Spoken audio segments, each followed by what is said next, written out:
हम सब इंसान हैं और इंसान का जीवन आशा निराशा का निरंतर चलने वाला एक सफ़र है, जहां हम अपनी आशा पूरी होने पर खुशियों की रोशनियों में डूब जाते हैं, वहीं किसी असफलता से निराश हो अवसाद के गहरे सागर में उतर जाते हैं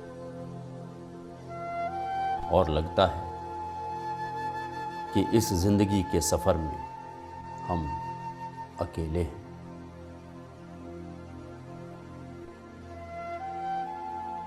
खुशियाँ हमसे कभी जुदा ना हो, इसके लिए हम निरंतर कोशिश करते रहते हैं।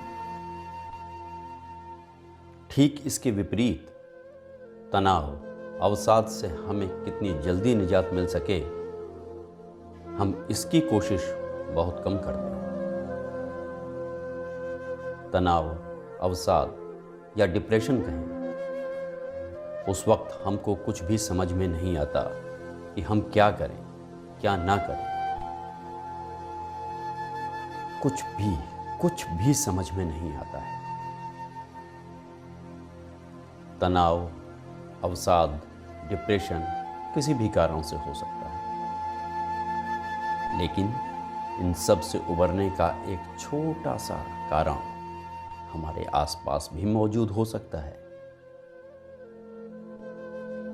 किसी दूसरे जीव के लिए कुछ करके हम अपना तनाव कम कर सकते हैं। कैसे? चलिए इस लघु फिल्म के जरिए समझते हैं, जिसका नाम है गिलहरियां।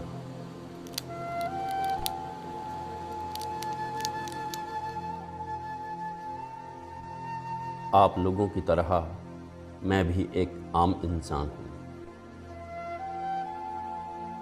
जीवन में लगातार मिली कुछ असफलताओं की वजह से मैं भी अवसाद का शिकार हो गया। किसी से बात करने का मन नहीं करता था, ना खाने का मन करता था और ना ही सोने का। परिवार के सदस्यों से दूर मैं अकेले घर की छत पर काफी समय बिताता था, गुमसुम, उदास, सोचता हुआ कि क्या होगा आगे, कैसे होगा, कैसे और कब मैं इस उदासी से, इस डिप्रेशन से, इस अवसाद से बाहर निकलूंगा। कौन है जो मुझे इस तनाव से बाहर निकाल सकता है। इसी तनाव भरी उदासी में मैं अपने घर की छत पर ही अक्सर कुछ गिलहरियों को भोजन की तलाश में घूमते देखता था।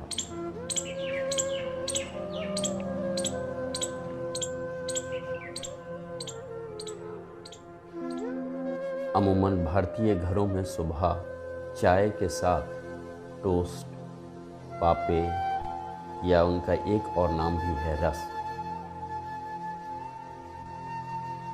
विभिन्न जगहों पर विभिन्न नामों से इसको खाया जाता है, लेकिन बहुत कॉमन नाश्ता है भारत में ये।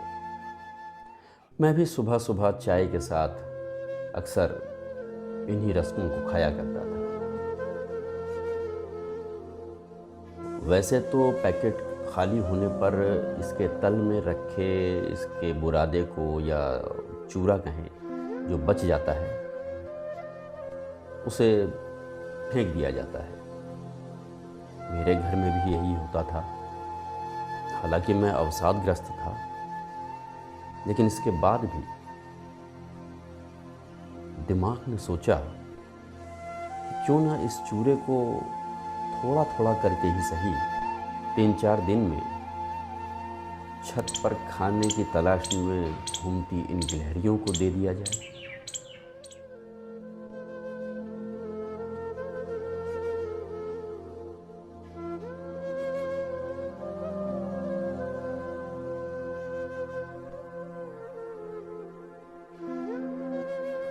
और अगले दिन सुबह मैंने रस के खाली हुए पैकेट से निकालकर चूरा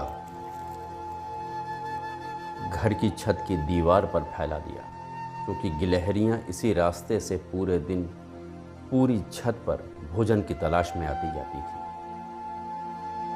अब मैं इंतज़ार करने लगा कि गिलहरियाँ कब आएंगी।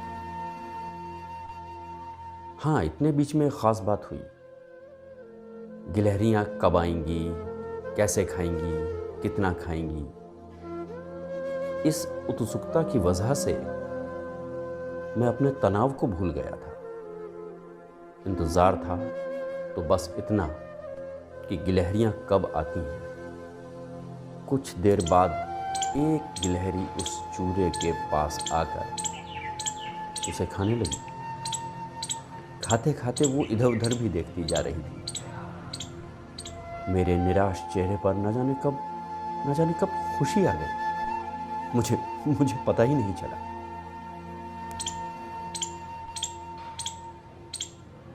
उस दिन के बाद मेरी सुबह, जो पहले निराशा से भरी और उदास होती थी, उसे खुश होने का एक मकसद मिल गया था। रोज सुबह उठते ही मेरा जीवन, जो मुझे अंधकार में लगता था, उसका एक रूटीन हो गया था कि गिलहरियों को घर का बचा भोजन डालकर कम से कम एक बार उन्हें खाते दे। इस खुशी ने मेरे जीवन में उत्साह का काम किया और मेरे निराश मन में एक सुकून आ गया।